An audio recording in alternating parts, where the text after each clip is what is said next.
Hey guys, Jeffrey from Headstrong Training Systems here.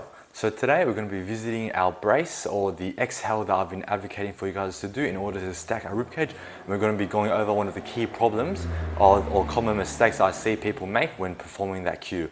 So just to recap, this has been covered in previous videos before, but basically the exhale is such a brilliant cue I use with my athletes in order for them to help stack their ribcage through their hips.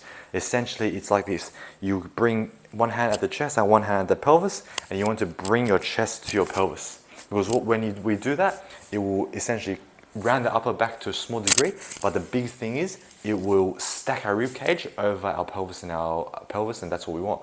Now, because this is quite a complicated cue to be doing when you've got a load on your back, how I've simplified it is through an exhale. When we do a strong exhale, say I'm starting a hyperextended position, when I perform my exhale, my chest will come down to my pelvis. And that's me stacking my ribcage to protect my lower back. Now, the problem that I want to be talking about today is excessive flexion of the torso when we're performing that cue. So basically, what I mean by that is, in our starting position of the squat, I'm starting in a solid position.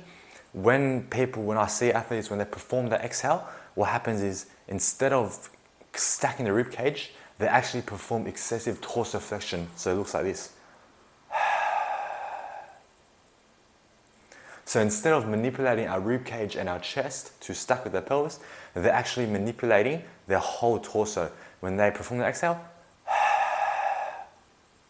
you'll see that their torso actually becomes flexed. And right here in this starting position, we don't want to be in this position, because in this position, stress will go into the lower back straight away. We're starting not in an optimal position. We've shifted the center of mass, so we've shifted the barbell forward, so it's no longer over at the middle of our body. And as such, as we sink down into the hole, we're going to have our barbell moving forward. It's going to be shifting forward, translating forward, and we don't want that.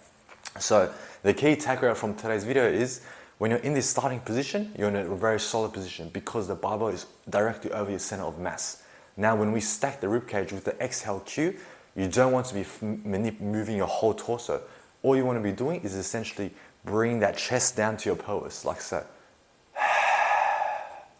You see how it's actually my chest that I'm maneuvering? I'm maneuvering my chest and my ribcage, and not my whole torso with my hips.